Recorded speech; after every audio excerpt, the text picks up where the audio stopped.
جی آواز آ رہی ہے آپ لوگوں کو؟ ایک بار کنفرم کریے گا پلیز۔ شاداب، واجد، آواز اور بورڈ، مریم، شاداب، امینہ، محبوب۔ ٹھیک ہے، آواز اور بورڈ دونوں کلیئر ہیں؟ ایک بار کنفرم کیجیے گا پلیز۔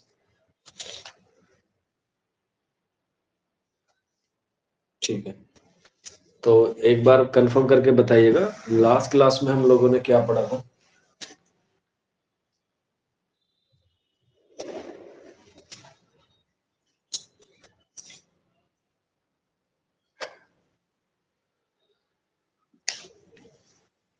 لاسٹ کلاس میں ہم لوگوں نے کیا پڑھ لیا تھا؟ ایک بار کنفرم کیجیے گا۔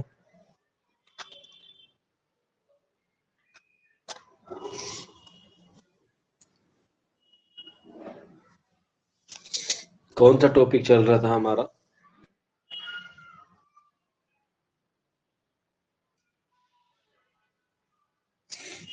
گلزار نسیم۔ اچھا، مثنوی تو ختم ہو گئی تھی نا، ٹیسٹ تو ہو گیا نا آپ لوگوں کا؟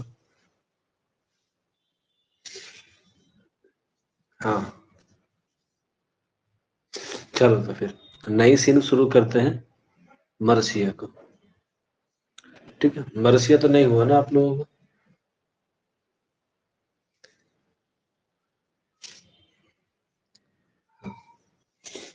ٹھیک ہے، پھر چلیے شروع کرتے ہیں، مرثیہ کو شروع کریں گے۔ اور کل سے جو ہے وہ آپ کی کلاس صبح 8:30 سے ہوں گی۔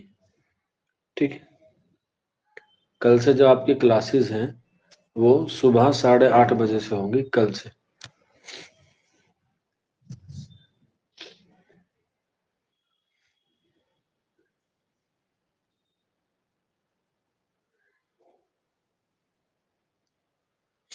7 بجے سے بیٹا میری آلریڈی کلاس ہوتی ہے U G C NET J R F کی، 7 سے 8 ہوتی ہے۔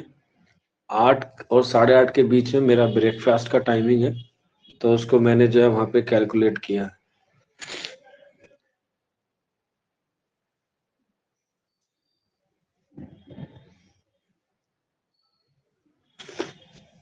اچھا چلیے تو پھر ایوننگ ہی رکھ لیتے ہیں، کافی سارے بچوں کو پرابلم آ رہی ہے۔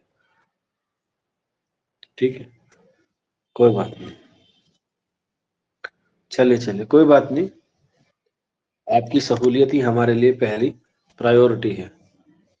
اگر آپ کو سہولیت نہیں ہے تو کوئی بات نہیں ہے۔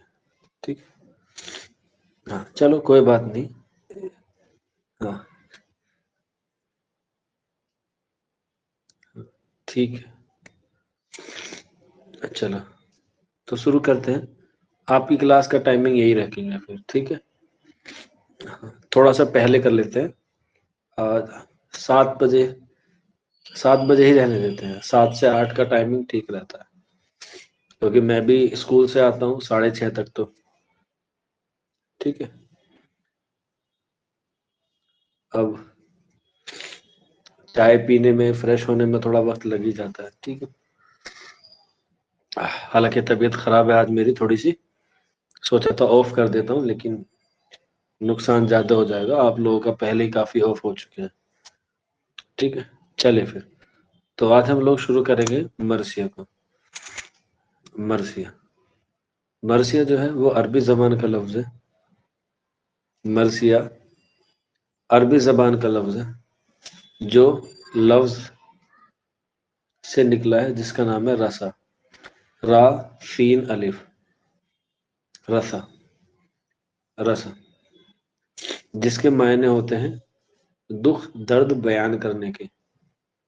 دکھ درد کس کے بیان کرنے کے؟ جو مر جاتا ہے، جس کو ہم لوگ کہتے ہیں آ وہ بکا، یعنی کہ وہ بیان جس میں آہ نکلتی ہو۔ بھائی بیان تو آپ لوگ کافی سارے سنتے ہیں، لیکن مرثیہ کا مطلب ہوتا ہے وہ بیان جس میں آہ نکلا ہو یا جس سے آہ نکلتی ہو۔ اسی لیے دہلی کالج سے ایک سوال بنتا ہے کہ آہ کی شاعری کہاں کی ہے؟ آہ کی شاعری کہاں کی ہے؟ تو جو آہ کی شاعری ہے وہ دبستان دہلی کی ہے، جب میں آپ کو دبستان دہلی پڑھاؤں گا تب اس کے بارے میں تفصیل سے بتاؤں گا. آہا کی دبستان لکھنؤ کی ہے اور واہ کی دبستان لکھنؤ کی شاعری ہے. اس موضوع پہ ہم لوگ کسی اور دن گفتگو کریں گے. ٹھیک ہے. مرثیہ جو ہے وہ عربی زبان کا لفظ ہے جو لفظ رسا سے ہے بنا ہے اور اس کے معنی ہوتے ہیں آہ و بقا کے، یعنی کہ بیان کرنے کے بعد جو آہ نکلتی ہے اس کو ہم لوگ مرثیہ کہتے ہیں. اور مرثیہ جو ہے وہ کسی بھی صنف میں کہا جا سکتا ہے. غزل کی حیت میں کہا جا سکتا ہے، مسدس کی حیت میں کہا جا سکتا ہے، قطع میں کہا جا سکتا ہے، قصیدے میں کہا جا سکتا ہے. ٹھیک ہے. نثر میں کہا جا سکتا ہے. یعنی کہ مرثیہ کسی بھی اصناف سخن میں کہا جا سکتا ہے. ٹھیک ہے. جیسے آپ نے واقعہ کربلا کے نام سے ایک ناول پڑھا ہوگا یا افسانہ پڑھا ہوگا اسمک چغتائی کا، وہ بھی کیا ہے؟ وہ بھی مرثیہ ہی ہے. اسی طرح سے منشی پریم چند کا ڈرامہ ہے کربلا، آپ لوگوں نے شاید پڑھا نہ ہو، لیکن منشی پریم چند کا بھی ایک افسانہ ہے کربلا. وہ بھی کیا ہے؟ وہ بھی مرثیہ ہی ہے. وہ بھی مرثیہ ہی ہے. تو مرثیہ ایک ایسی صنف ہے جو اردو کی تمام اصناف میں کہی جا سکتی ہے. غزل ہو، مسدس ہو، قطع ہو، قصیدہ ہو، نثر ہو، کسی میں بھی کہی جا سکتی ہے. کیونکہ جو مرثیے کی پہچان ہوتی ہے وہ ہوتی ہے اس کے موضوع سے.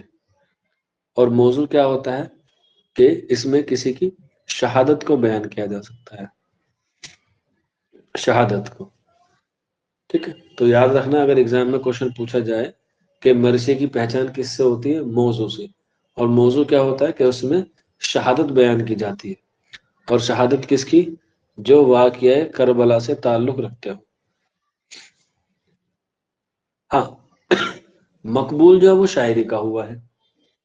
ٹھیک ہے. جیسے آپ دیکھتے ہیں نا کہ دو دکان ہوتی ہے، ایک لسی والی، ایک نیو لسی والی.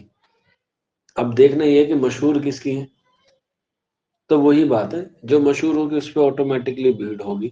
تو اسی کا مطلب یہ ہے کہ مشہور شاعری والا ہی ہے، لیکن اور تمام اصناف میں بھی کہی جا سکتا ہے مرثیہ.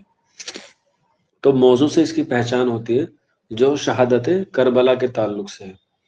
اب یہ جو مرثیہ ہوتا ہے وہ دو طرح کا ہوتا ہے.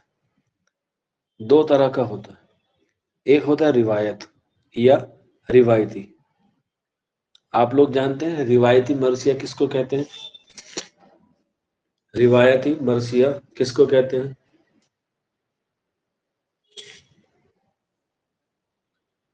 روایتی مرثیہ کس کو کہا جاتا ہے؟ آپ لوگ این بھی لکھ سکتے ہیں، گھبرانے والی بات بالکل نہیں ہے. روایت کا مطلب ہوتا ہے ٹریڈیشنل، سانسکارک، جو بہت پہلے سے چلا ہوا رہا ہو. ہاں، رابعہ خاتون نے صحیح بتایا ہے. امام حسین، ویری گڈ، شاباش. جو مرثیہ امام حسین سے تعلق رکھتا ہے یا واقعہ کربلا سے رکھتا ہے اسے ہم لوگ بولتے ہیں روایتی مرثیہ. ٹھیک ہے. یا شہادت کربلا وہ ہوتا ہے روایتی.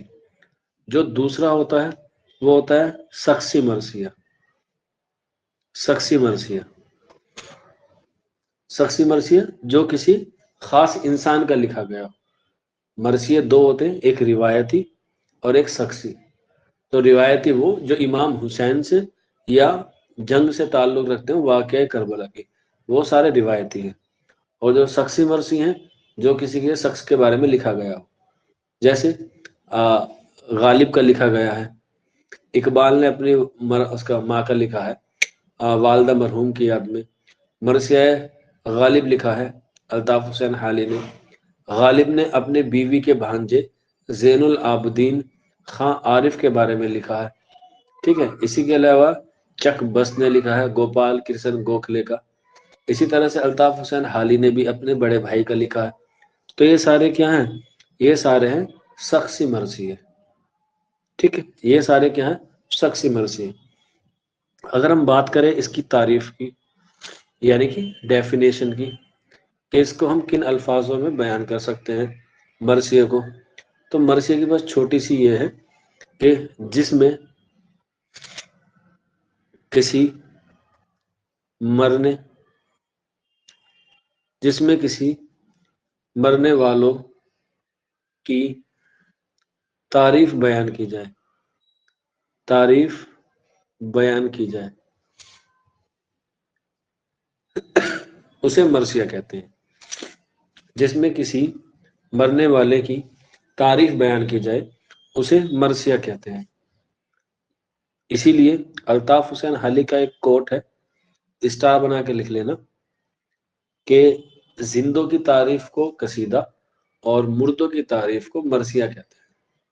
یہ الطاف حسینی کا قول ہے جو انہوں نے اپنی تصنیف مقدمہ شعر و شاعری میں کہا ہے۔ زندوں کی تعریف کو قصیدہ اور مردوں کی تعریف کو مرثیہ کہا ہے۔ زندوں کی تعریف کو مرثیہ، زندوں کی تعریف کو قصیدہ اور مردوں کی تعریف کو مرثیہ کہا ہے۔ یہ الطاف حسین حالی کا قول ہے۔ ان کی تصنیف مقدمہ شعر و شاعری میں یہ بات لکھی گئی ہے جو 1893 1893 میں جو ہے وہ شائع ہوئی ہے۔ ٹھیک، اس کے بعد آگے بڑھتے ہیں۔ اب ظاہر سی بات ہے جب کوئی اصناف ہوتی ہے اس کے موضوع کے بعد جو دوسرا نمبر آتا ہے وہ آتا ہے اس کو بیان کرنے کا کیا پیٹرن ہے، مینس اس کو کیسے بیان کیا جاتا ہے۔ جیسے آپ لوگ مان کے چلیے 8ویں کلاس میں پڑھیں گے، ظاہر سی بات ہے آپ ابھی اسٹوڈنٹ ہیں، لیکن 8ویں کلاس تک پڑھنے کے لیے آپ کو اسٹیپ بائی اسٹیپ پہلی یعنی کہ نرسری، ایل کے جی، یو کے جی، پہلی، دوسری، تیسری، چوتھی، 5ویں، 6ویں، 7ویں، 8ویں، تبھی تو آپ لوگ 8ویں تک آئے ہوں گے، یا سیدھا 8ویں میں آ گئے، یا سیدھا 10ویں میں آ گئے؟ نہیں نا۔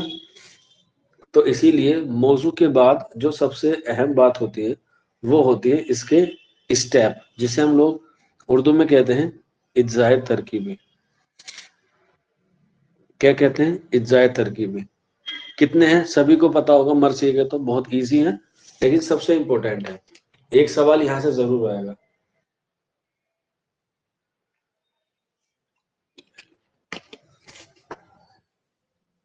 بالکل، رابعہ نے، مریم نے، واجد نے، سب نے بتا دیا 8۔ ٹھیک ہے، اور ابھی 8 ہے، اس کو کس نے کہا کہ 8 ہی ہونے چاہیے؟ اس پہ بھی تو بحث کی جا سکتی ہے نا کہ 8 کیوں ہے، کس نے کہے؟ تو لکھ لینا۔ حالانکہ امید ہے آپ لوگوں کو پتا بھی ہوگا، ایک دو بچے کو، اس کے جو 8 اجزائے ترکیبی ہیں وہ متعین کیے ہیں میر ضمیر نے۔ ہاں، میر ضمیر نے اجزائے ترکیبی متعین کی ہیں، کس کے؟ مرثیہ کے 8۔ اب یہ 8 کون کون سے ہیں وہ آپ لوگ لکھ لیجئے گا، میں آپ کو سیکوینس میں لکھواؤں گا۔ سیکوینس میں پہلا آتا ہے چہرہ، چہرہ، ٹھیک ہے۔ چہرے کے بعد آتا ہے سراپا، سراپا یعنی کہ سر سے لے کے پاؤں تک کا۔ سراپا کے بعد آتا ہے رخصت، سراپا کے بعد آتا ہے رخصت، رخصت کے بعد آتا ہے آمد، آمد،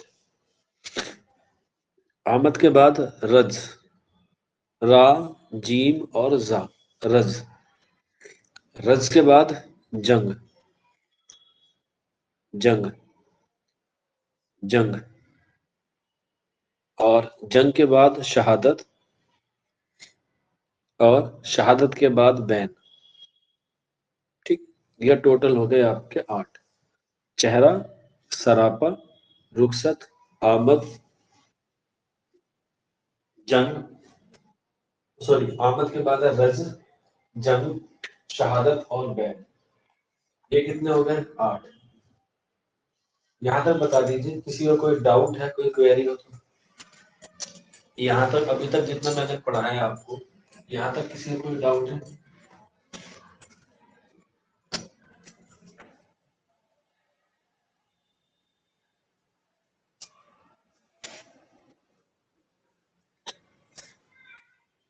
ٹھیک ہے، اب مجھے بتائیے ان اجزائے ترکیبی میں سب سے اہم کون سا ہے؟